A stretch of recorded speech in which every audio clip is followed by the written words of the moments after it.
Brazilian football is standing at a fascinating crossroads right now, and if there's one position that perfectly captures both the excitement and the confusion of this new era, it is the left wing. At first glance, it might sound strange to call abundance a problem, but this is exactly the dilemma Carlo Ancelotti is facing as he prepares to shape Brazil's attacking future. The Seleção have never lacked talent, yet rarely have they had this many elite-level options fighting for the same attacking space. All of them in strong club form, all of them demanding minutes, and all of them capable of changing games on their own. The big question is no longer whether Brazil have quality on the wings, but rather how Ancelotti will manage it without disrupting balance, chemistry, or confidence. When we talk about the left wing, the conversation immediately becomes crowded with big names, each carrying a unique profile and tactical value. Raphinha is one of the most interesting cases in this discussion. At Barcelona, he has increasingly been used on the left wing, and his performances there have been sharp, direct, and decisive. While Raphinha does have the technical ability to operate as a number 10, the reality is that this role does not truly maximize his strengths. When deployed centrally, especially in recent Barcelona matches, he has struggled to impose himself with the same intensity and impact that he brings when starting from wide areas. His best football has always come when he has space to attack defenders, cut inside with pace, and deliver either a decisive pass or a powerful finish. On the wing, both right and left, Raphinha looks like a weapon. In the number 10 role, he looks contained. This is why, despite his versatility, it feels clear that Raphinha's natural habitat is wide, particularly on the left where his current form suggests he is one of Europe's most dangerous wide attackers. Then comes Rodrygo, another player whose versatility creates as many questions as answers. Rodrygo can play on either wing, and technically speaking, his most natural position is actually the left side, where he can drift inside and combine with midfielders effortlessly. However, due to Real Madrid's tactical structure, he has often been deployed on the right, and remarkably, he has thrived there as well. In his last 5 matches for Real Madrid, Rodrygo has delivered 2 goals and 3 assists, numbers that reflect not just productivity, but confidence, maturity, and tactical intelligence. This version of Rodrygo looks decisive, efficient, and composed, qualities that make him almost undroppable at the moment. But the question remains, if Rodrygo is already excelling on the right, does it make sense to move him to the left just to accommodate others? Especially when Brazil already have multiple specialists for that side. And this is where the conversation inevitably turns to Vinicius Jr., a player whose name alone carries enormous weight within Brazilian football. Despite his recent struggles in front of goal, it is nearly impossible to imagine Carlo Ancelotti sidelining Vinicius. Yes, the numbers are worrying.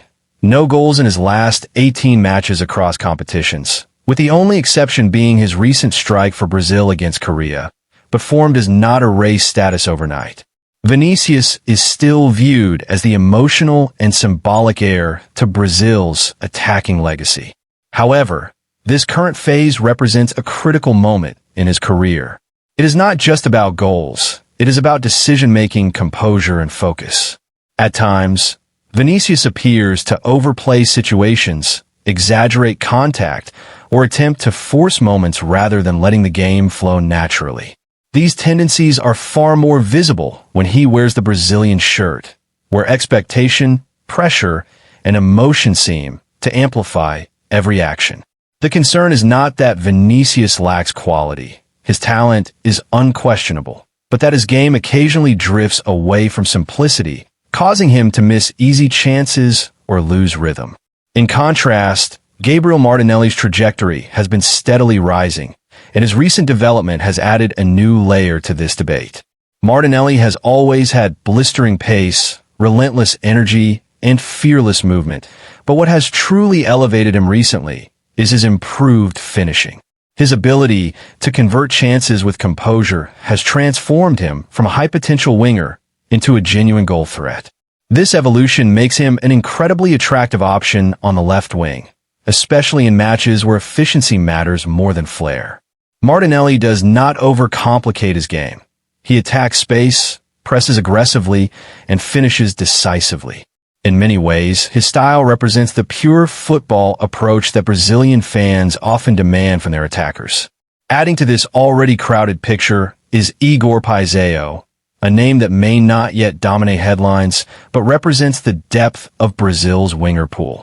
His inclusion in discussions highlights just how competitive this position has become. With so many options available, the real challenge is not identifying talent, but choosing the right combinations. If we approach this question pragmatically, one thing becomes clear. Regardless of form debates, Vinicius Jr. is unlikely to be excluded from the starting picture by Ancelotti.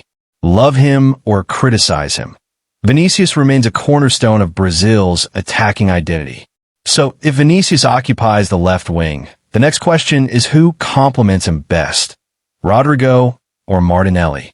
Based purely on balance, form, and role clarity, Martinelli appears to be the more natural partner. This allows Rodrygo to continue operating either on the right or in more central attacking roles, where his intelligence and composure can be fully utilized. Raphinha, meanwhile, represents a tactical wild card. One thing about Raphinha is clear. He will find a place.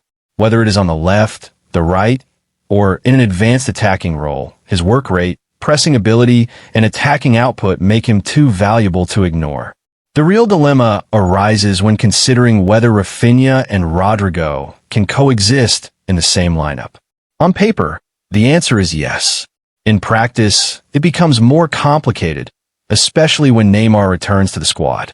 Neymar's presence immediately reshapes the entire attacking structure, forcing adjustments that can push even informed players into unfamiliar roles or onto the bench. We have already seen matches where Vinicius and Rodrygo played together successfully, such as the game against Korea, but it is important to note that Raphinha was absent in that match. Once Neymar enters the equation, the puzzle becomes significantly more complex. Where do you place an informed Rodrygo when Neymar occupies the central creative role? Do you sacrifice balance for star power? Or do you rotate aggressively to maintain performance levels? This is where Brazil's abundance becomes both a blessing and a managerial nightmare. Every player discussed here is in form. Every player believes they deserve to start. Managing egos, expectations, and tactical harmony will test even the most experienced coach. Fortunately for Brazil, Carlo Ancelotti is not just any manager. He is one of the most accomplished and respected figures in football history. If anyone can navigate this complexity,